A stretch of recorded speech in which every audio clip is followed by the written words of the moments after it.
Got blood on my hands. Got blood on my hands. And I don't understand what's happening. Welcome back, America. I'm Hugh at 6:30 in the morning, 6:33 actually, and I'm joined from California by John Ondrasik, the man who's singing Blood on My Hands that you heard. You've heard that song 6 times on my show on Monday. You heard it again Tuesday. If you watched Sean Hannity, you heard it on Monday night. John, you've stirred up quite a hornet's nest here, so let's start. Good to see you again, by the way. You're a regular on the show, but only every other year or so. Always a pleasure, Hugh. Thanks for having me. It's good, and you're about to become, I'm not sure you want this known, but you're about to become the person I've heard in live performance more than anybody else, passing James Taylor in a few weeks when you go on your new tour. And congratulations on being back out on the road. Yeah, we can't wait. And JT's one of my favorites, one of my inspirations. So that's quite an honor right there alone. Yeah, he doesn't get out as much as, you've got many years to catch up with him. But in any event, I'm glad you're back working. I'm very sorry you had to write this song. I kind of knew you would, because you're not one to turn your eyes away from horrible things. Tell people about Blood on My Hands and where it came from. I think like everybody, when we started the Afghan withdrawal and we were watching, the first image of, I believe it was a young soccer player, falling from the plane. It struck me like 9/11 all over again. And then, of course, the throwing babies over walls and the Afghans getting crushed at the checkpoints. So I think like everyone, we were initially just stunned. And of course, as time went by and we didn't see much of a reaction from our government, we didn't extend the deadline, I wasn't planning on writing a song. As you said, I'd rather not release this song. Even when I kind of went up to my studio to just bang on the piano, it was the day that our 13 soldiers were killed. And I don't know, what was it, 100 Afghans in the suicide bombing. As a songwriter or as a musician, especially as a young child, the reason you kind of go to the piano and bang is it's your punching bag. And you don't know what else to do. And you're angry and upset. And so I kind of went up to my studio and I banged out some chords and I wrote a few lines down. I still had no intention of writing a song, but it was kind of cathartic for me. And what really triggered it, Hugh, was a few days after we left Afghanistan, our last soldier left. I was actually driving to Mammoth for a weekend vacation with my son and my wife, and I got a call from a friend who I hadn't talked to in a while. And I knew it was kind of urgent because this person, she doesn't call me unless there's a reason. So I pulled over, and she said, "Look, I'm working on evacs of AMSITs and SIV holders from Afghanistan." And I'm like, "What's an AMSIT?" And she's like, "American citizen." Citizen, yeah. Yeah. So I said, "Okay," and I connected her with some folks, and we were just kind of talking operationally, and then we just kind of both paused at the same time, and I said to her, I said, "Are we really talking about private citizens risking their lives to go rescue Americans and Afghan allies that we left behind?" I go, "Is that what you're telling me?" And she started crying. She literally started crying on the phone. And this is a toughie. This person has done some things, in Africa and in theater and other places, like so many, patriots out there trying to help the world. So that really hit me. I'm like, how could this be happening? This is an alternate universe. It sounds like a bad Philip K. Dick novel. So once I got up there, I wrote some more lines. And then finally, when the president gave his extraordinary success speech, I was stunned. And at the time, I was hopeful that the generals were going to come out and clarify, because I've always felt that the generals are the adults in the room. Politicians are politicians. They do, sometimes do irrational things. Everything's a political exercise. But I'm like, I've always thought the generals are the adults in the room. And I was waiting for Millie and Austin to come out and say, look, this is what happened. It wasn't perfect. We made some mistakes, but here's what we're doing. And all they did was parrot the extraordinary success line. And that gave me chills. I was scared to death. I'm like, you're really telling me that you're going to say, what a great evac we had. We had the greatest air evac in history. Let's look at this squirrel. So then I'm like, I'm sorry, I got to say something. And I kept waiting for someone else. I wish it wasn't me. I wish it was someone with much higher profile. But somebody had to say, uh, we're breaking our promise and there's no accountability. And Well, that's John, really what. I'm glad it's you because I want to remind our audience you're kind of the voice of 9/11. You wrote Superman and you performed at the concert for New York. And this weekend, the 20th anniversary of the catastrophe of 20 years ago would have hit you hard. The song drops the day after the 9/11 recollection from someone who was there at ground zero trying to help recover. And you've done 20 years of work for our military. And people won't know this, and you never sell yourself this way, but I can tell people an annual album for the troops, getting everyone to give up their copyrights, visiting USO stops, going down to Gitmo, doing what you can for the troops. So you have the credentials to do this. When Crosby, Stills, Nash and Young lays down Ohio, or Neil Young lays down Let's Roll, it's from the position of being political. You're not political. You're actually not. And so I'm glad you did it. I am now astonished, though, that the reaction is to slam the door on the song. People don't want to hear it. What do you put that down to? Because it's a good song. It's haunting. It's a gut punch. Well, again, I think, unfortunately, we live in a zero sum political world, right? You're right. I did not write the song from a political perspective. I know it'll be hard for people to believe that, but I can tell you, Hugh, if Donald Trump was president and You'd write the same song. took the same actions, only the names would change. The Yep. song would be out there, and I think we know that it would probably be embraced by some other folks more than it is being now. That's disappointing to me, and I think again, it's dangerous for our society if everything is looked through a political lens, if everything is tribal.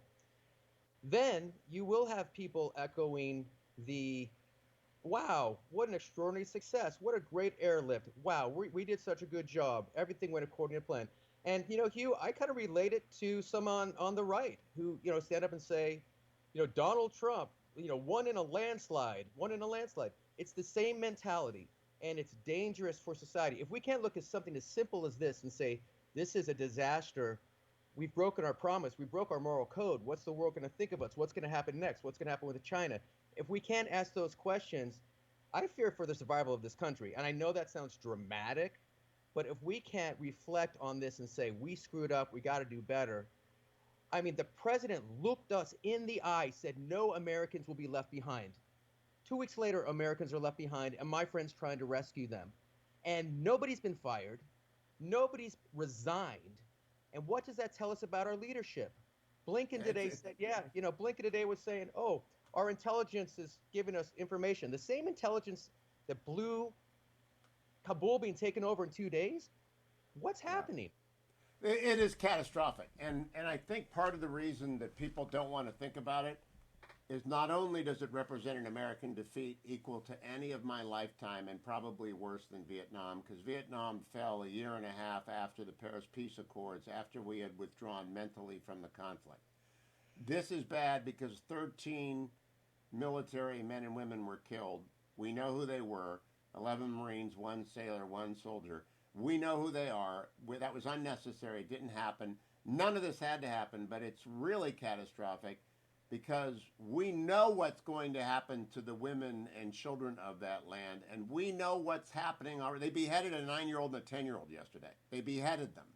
And I had a doctor call in from Hawaii who worked in Kabul for 10 years talking about the brutality of the society. We know it's going to be evil, and it's on us. We didn't have to do that. We had 2,500 troops there.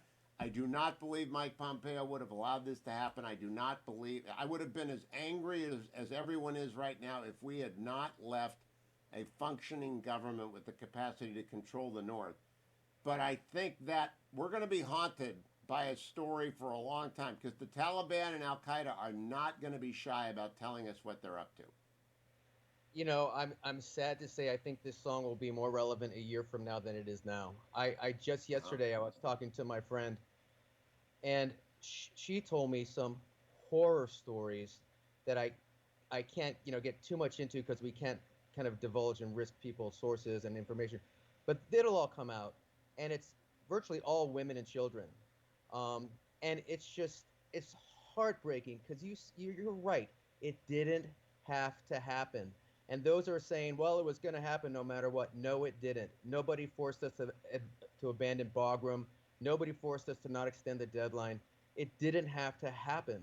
And I hope, like today, Congress, keeps pushing. And I do give credit to certain Democrats who understand the calamity and are not just making this a political exercise. I give credit to Mitt Romney and Rob Portman, who very carefully laid out the fact that you went through the May deadline, and so there was no deadline, and Right. therefore stop telling us you had a deadline. It doesn't make any sense. And you've been in contract negotiations, I'm sure, and you've had performance issues where people say things that are non sequiturs, and you say stop.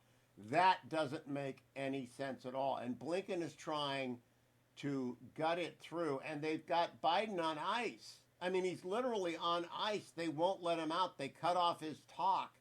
They, and I had Harvey Mansfield Jr., a very old guy, 89 years old, a great professor at Harvard on Monday, to ask him, because he's a very wise man, what happens when you get old?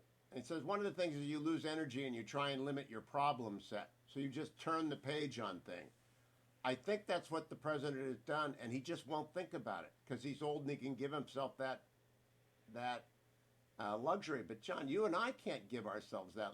You and I both have kids, and I've got grandkids, and I can't imagine the children of Afghanistan or the LRPs who are left there, or the 100 Americans, whoever knows.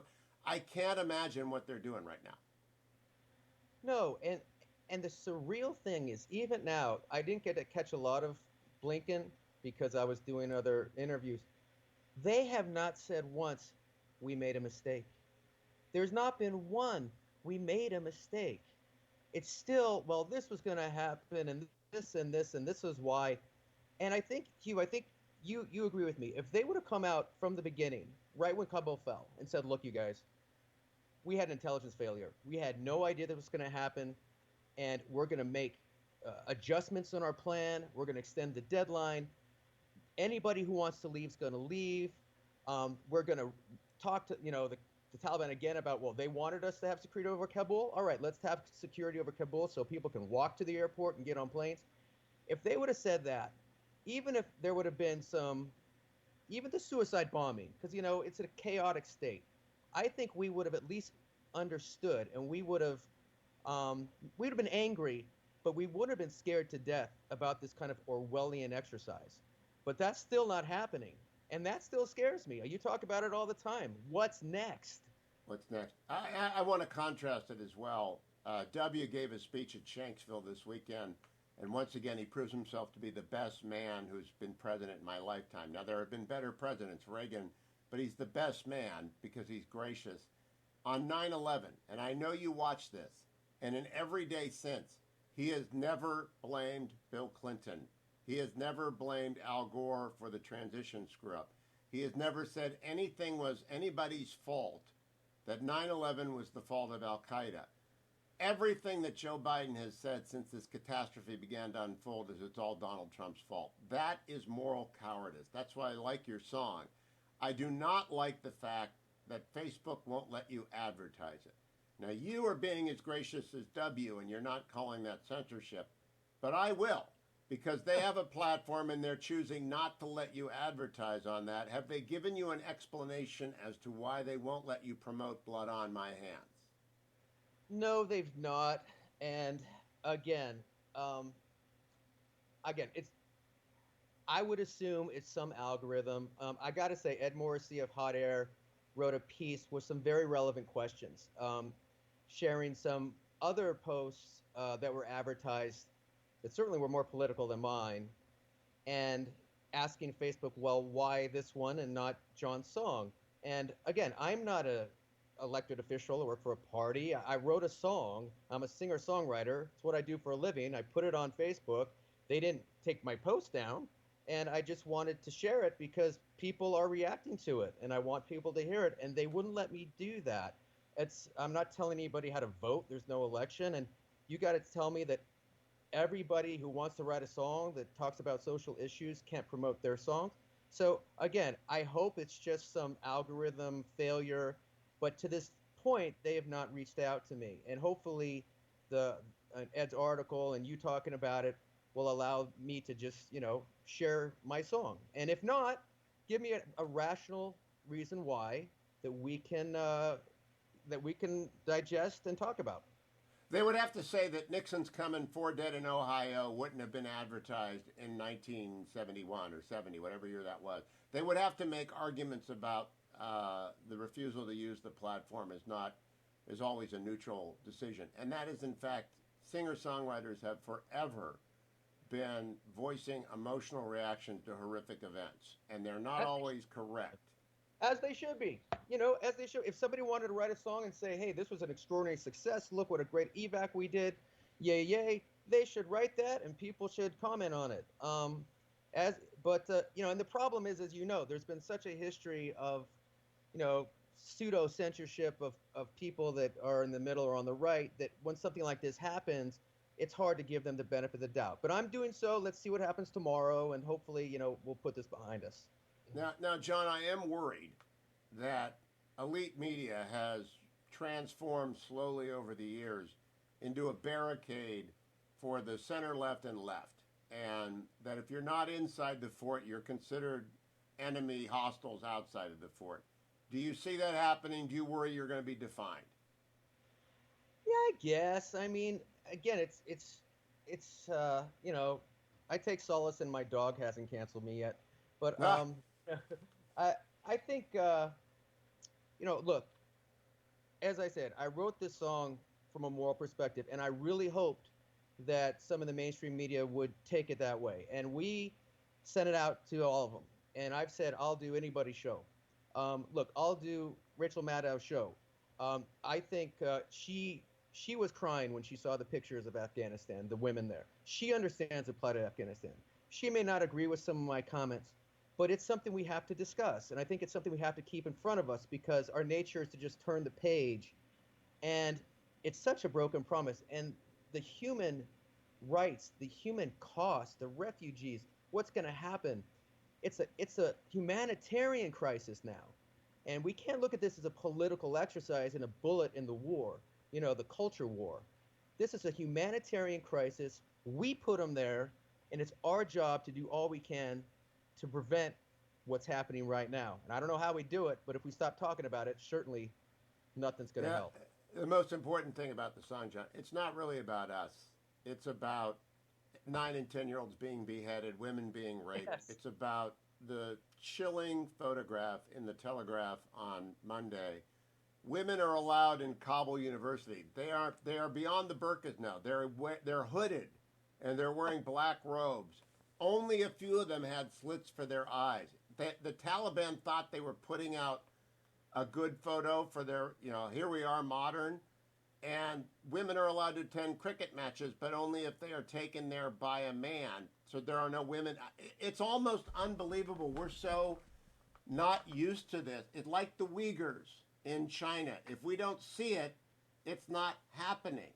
But that's not true, especially when you have the capacity to know that it's happening. So, Well, I'm sorry to interrupt, but you basically just said the line of my song. I can't hear her scream if she's not on TV, and that is, it's in fact, the crescendo of your song. And I tell people, listen to, she's not on TV. He's not on TV. I can't hear her screaming. And we don't. no. And Christians are taught to pray for the imprisoned, the people that you forget. And I think about the Uyghurs every day because I know people who know stuff about them. But now there's an entire country on which darkness is descending. And I don't know when the lights are going back on there, John. It could be 500 years. And who knows what's going to spread to? And who knows now that we basically ceded to the Taliban what Iran's going to do, what Russia's going to do? This could be just a drop in the bucket, which is just horrifying to think about. But I salute you, Hugh, I know we're friends. I know we have a similar worldview, but you launching this song, sometimes a song can change the world. And I wish it was a better song by a bigger songwriter, but this is all we got. And I think the song with you and some other folks, keeping it out there, and it's growing every day. We had 2,000 views last night. Now we were over 50,000 today, and it's growing. And my emails are rolling in, from military families, from liberals, from moderates, from conservatives. So it's touching a vein, and maybe this song can, make sure we have some accountability, keep the Afghans in our hearts. More importantly, do some action that will prevent exactly what you're talking about. I don't know what that is, but I think if this movement grows, um, as I said, it's a humanitarian crisis, and it's on us. And We if bro- nothing else, this government dare not turn its back on anybody who they have left behind who has a chance of getting out through the help of people like your friend. And I know some people are working on very, it's more than 100 Americans, it's thousands of LPRs, it's tens of thousands of Afghans, and it's millions going forward. So you're doing your best, John. I'm glad to help you with that. Let's check in a few weeks and see how it's going. Thank you for joining me on the Hugh Hewitt Show, and good luck. I'll see you on tour when you're out on the road. Give my love to Betsy. Thank you, Hugh. I will. Be well, John. All right, buddy.